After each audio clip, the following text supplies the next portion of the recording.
All right, welcome everyone. I'm going to go ahead and look at Zoom tips and tricks today. So, this age of virtual communication, Zoom is a big name, so obviously that's why we're looking at this particular application today, which is kind of blown up in the past year for obvious reasons. But we'll go ahead and get going. So my name is Austin. If you don't know me, I'm the digital media specialist at the White Plains Library. I do a lot of the technology programs and related work. And if you have any questions for me or any potential issues you're experiencing during this talk, go ahead and put it in the chat, the Zoom chat. I'm going to go ahead and put a message in there right now so you can see. I just wrote hi all. So you should see that in your chat window. And it's a great way for you to put in questions that I'll get to later in the program. And also to let me know if something's going wrong, like if I muted myself or something like that, which has happened in the past. But today, the basic layout is we're going to look at, obviously, Zoom, and I'm going to give you some tips. I'm going to give you some of the basics, and then we're going to look at some specific resources. There's an article in a video I want to show you. And then I'll look at the chat and see what questions there are, and we'll go through those, and there'll be a chance for you to rate this session. And then I'll give you a list of resources. I'll email you the resources so that you have them. Okay, so what is Zoom? It's an application that it's a video conferencing application. So it allows people to communicate via video and audio. There's many other applications out there, and I'm going to show you how they stack up against each other. But within the Zoom world, there's many different plans. Obviously, there's a free plan, which is one of the reasons why it's so popular. You can use Zoom for free. There are some limitations, though.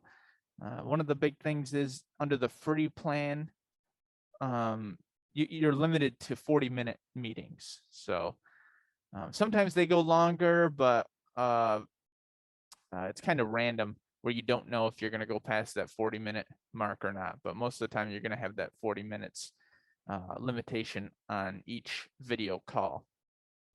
So you can see the different features there. The library has the Pro plan, so we can have up to 100 people in our meetings. And we also have the webinar plan, which I'll explain the difference. But you can see there's different plans based on the size of the organization you're on. Let's look at some other apps, though. A lot of professionals are using Zoom. So if you're doing something for business or something along those lines, something that's professional, you're probably going to be using Zoom. You might be using Google Meet, which Google Meet is another app, very good. If you have a Gmail account, you already have access to Google Meet. And compared to Zoom, you can see that you actually get more time under the free plan. You get a free hour-long call. That's up to 100 people. Available on most platforms, and you can even live stream. So in a lot of ways, Google Meet is actually superior to Zoom. So if it were me personally, I would go with Google Meet. But actually, I say that, but I actually personally, when I'm calling family or friends, I use Skype. I prefer Skype, probably because I've been using it forever. It's not necessarily better than the others, but you kind of use what you're used to. But Skype is another one. It's free for up to 20 people. So you can have 20 people on a call, and available on most platforms. I mean, a lot of these are share. A lot of these share the same features. And finally, there's FaceTime, which is another big one. And this is for Apple users. So if you have an iPhone or an iPad or a MacBook, you're going to have access to FaceTime, and you can easily call other Mac users. And Very easy to use. You don't even have to install it. If you have a Mac device, chances are it's already on there. Okay, so these are some of the four big ones that are out there. There's plenty of other ones. You may have heard of Discord, which is primarily an audio communication platform, and Jitsi.org. This is a good one. I might do a whole class just on Jitsi, but Jitsi is another good one. And of course, GoToMeeting. There's plenty of others, but we are talking about Zoom. Now, within the Zoom world, there are two types of events. You got meetings and webinars. Right now, we're in a webinar. Webinar format is someone gets up and they're the main event where they are talking. They can share a screen like I'm doing right now. But it's more of a lecture style event where someone is presenting. Now, a meeting, on the other hand, is what it sounds like. It's more like a meeting at a table where everyone kind of has equal say in what's being said, and it's more like sitting around a table and talking, where you have multiple different camera feeds, and it's much better for a discussion type environment. So with Zoom, you get the meetings automatically. You have to pay extra to get the webinars, and like I said, we do that here at the library. So, I mean, you don't really have to do the webinar plan if you don't want to, unless you're set on it. Obviously, we do a lot of presentations here, so we opted to get it. But a lot of the controls that are on webinars you have available on meetings. They share a lot of the same features, so you just want to keep that in mind. Software. Zoom's pretty much available on anything with an internet connection. You got an iOS app, you got an Android app, there's a Windows app, a Mac app. You can use Zoom through your browser. So say Firefox, you can use Zoom, and some of you may be using Zoom right now through a browser. I do not recommend this. I always recommend opening up the Zoom app on whatever device you're on. If it's Windows, you go to that Zoom app, download it, install it. I'll give you the link at the end. And then put in the meeting information, whether it's the ID or clicking on the link and making sure that it opens up with the application that's installed. Usually your best bet is to get that meeting ID. And most of the time, the last digits on the Zoom link are the Zoom ID. So usually have a string of numbers at the end of a Zoom link. You can use that as your meeting ID most of the time.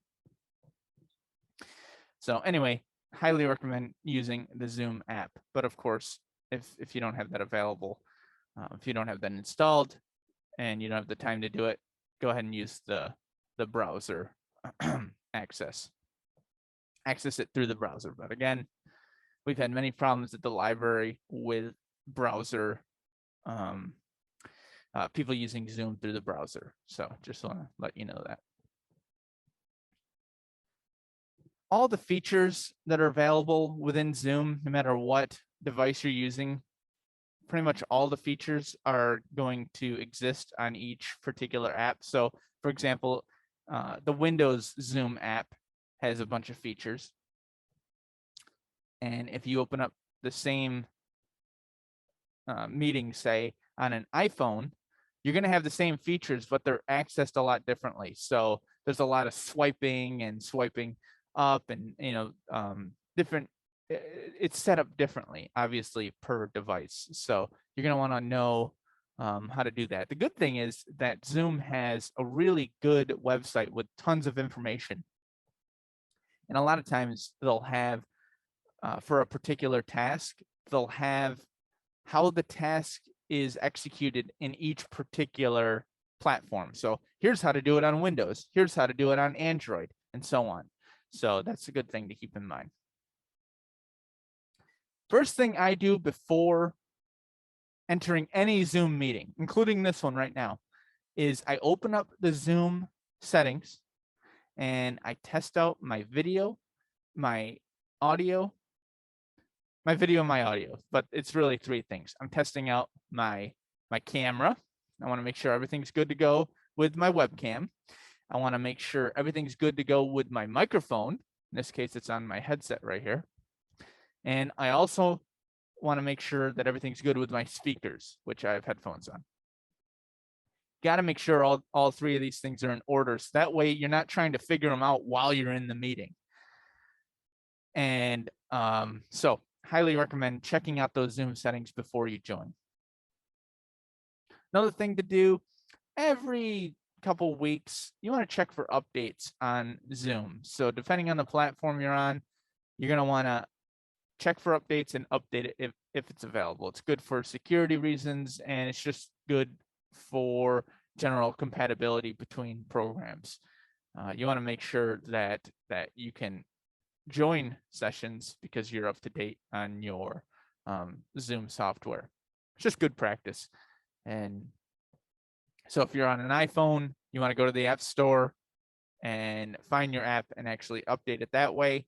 Windows, there's a menu with a drop down. You click check for updates, and Mac, it's the same thing.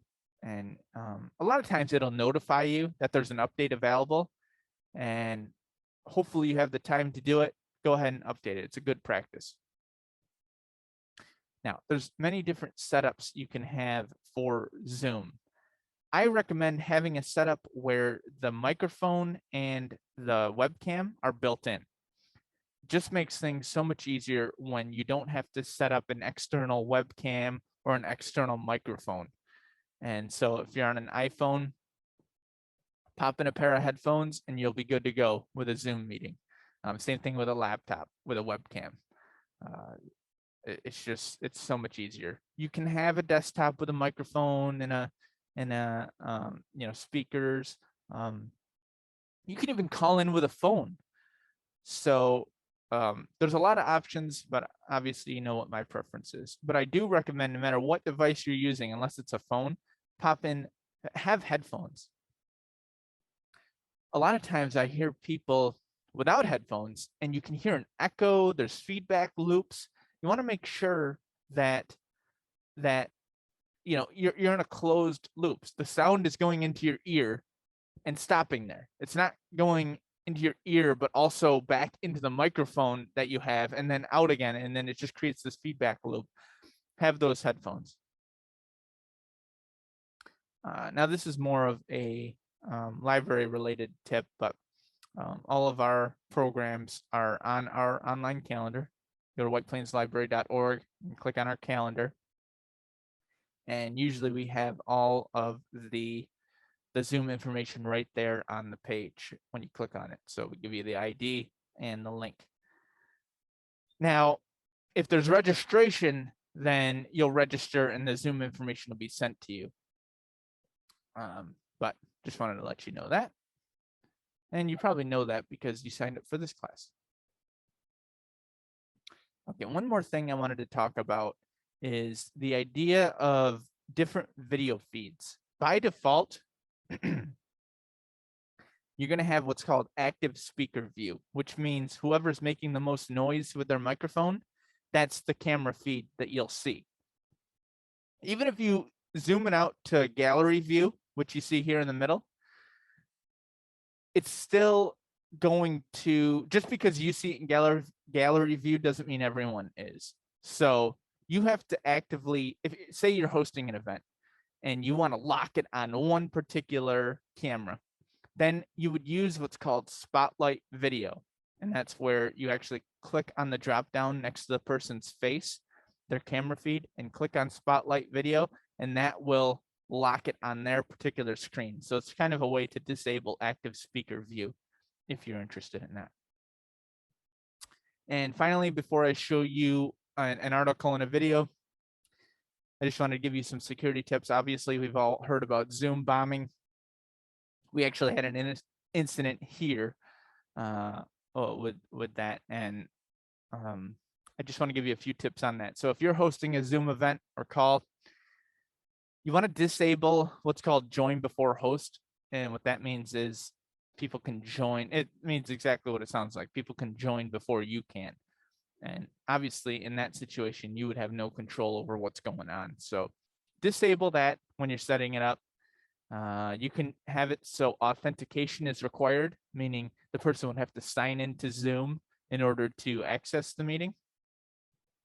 And the big thing which we wish we did, and we do it now, is to disable the screen sharing of the people in the meeting. And so what that does is prevents them from sharing images or videos, which may be inappropriate, may be unwanted. You know, it's just a good practice to disable that when you're setting up your meeting. Okay, so let's look at a couple of things. We'll look at this article, and I'll send you this at the end so you can look at it more in depth. But this has some tips, how to change your background. You see a lot of people have cool looking backgrounds. These are called virtual backgrounds. Obviously, how to change your name, add a profile picture. Okay, these are all basic things. Oh, yeah, muting your audio and turning off your camera by default. This is a good tip. A lot of times, what used to happen with me is I would join a meeting and automatically my camera would turn on. It's like, whoa, whoa, whoa, I'm not ready. So you can disable that so that you turn the camera on when you're ready. This is a good one. You can mute and unmute with the space bar. And that can come in very handy. There's beauty filters, waiting rooms. Oh, see, this is outdated. It says set up a waiting room for added privacy. You don't have this option anymore. You have to have a waiting room now. So that's an outdated tip. Breakout rooms. This is good for an event where you have different groups. Basically, Zoom meetings within a Zoom meeting. Sharing your screen, reacting with emojis. That's just fun stuff. Excuse me. Gallery view, virtual background. Yeah, these are just fun tips. So you can look at these. Again, I'll send you this at the end. Record the meeting. This is another cool thing that Zoom allows. You can record your meetings. And that's about it. Okay. So let me go ahead. I'm going to play this video. I got to reshare my screen. Hang on one second.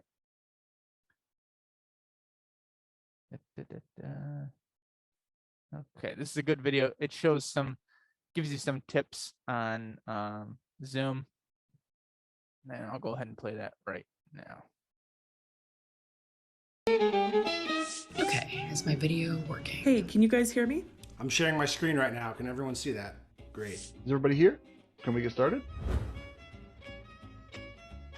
With the way that Zoom works, whenever there's a speaker speaking, it puts them on the big screen. So you don't want to be on the big screen if you're not supposed to be on the big screen. So mute your microphones.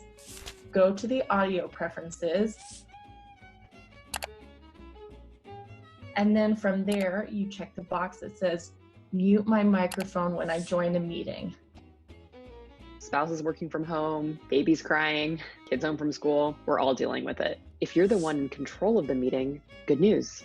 You have the power to mute all your attendees upon entry. Just go into the Preferences menu and under Meetings, select Advanced Settings, toggle the button that says Mute Participants upon entry. That will automatically mute everyone who joins your meeting. If they do need to talk, they can always unmute themselves. Turning off your video when you join a meeting will save you some major hassle. Go into your Zoom preferences and then click on the video section of it. And then when you're there, you check the box that says turn off my video when I join a meeting. Collect yourself, make sure your environment looks nice, looks presentable, nothing embarrassing is happening, and then you can join the meeting and everyone can see your lovely face.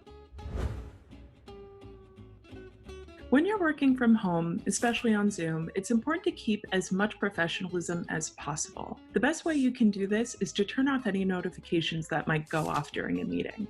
You want to go to the upper right-hand corner of your screen, where there are those three little dots. And if you scroll up, there's a Do Not Disturb button. You want to turn that from off to on. That will stop any WhatsApp pings, Facebook chats. You don't really want those going off. Otherwise, mostly you just don't want to look distracted. So another tip I have is to clear off anything on your desk so you can stay focused and sort of keep your hands on your lap or use them to talk, as I seem to need to. Anyone who knows me knows that I'm sort of constantly doing this. My biggest work tip is one of these, available at pharmacies across the country. Take a bobby pin, tuck these guys away, and minus a couple flyaways, you're good to go. Looks good.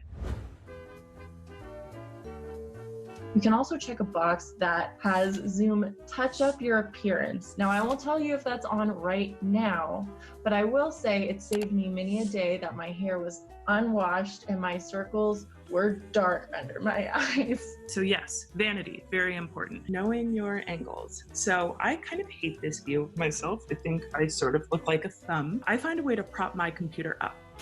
So what I use is my down volume from when I was an editor at my student newspaper. I sort of just pick my laptop up, put it down, and then fix my screen, and then here I am. Slightly better view, and I feel like I'm just looking more dead on instead of any of these double chin sort of angles. Another appearance tip, if you want to avoid looking a little bit like a witness protection silhouette, a desk lamp and a white wall behind your camera lights you up so all your friends can see your face. Or have your desk face a window with a good amount of natural light. I have a tendency to sort of nervously sweat. I'm not afraid to say it, it's my body cooling itself down, but one thing to think about is temperature regulation. In New York, we don't really control our heat, so I have propped up a window just to let a cool breeze in, kind of keeps me activated. I think the best thing you can do to look professional is to feel it, sort of look good.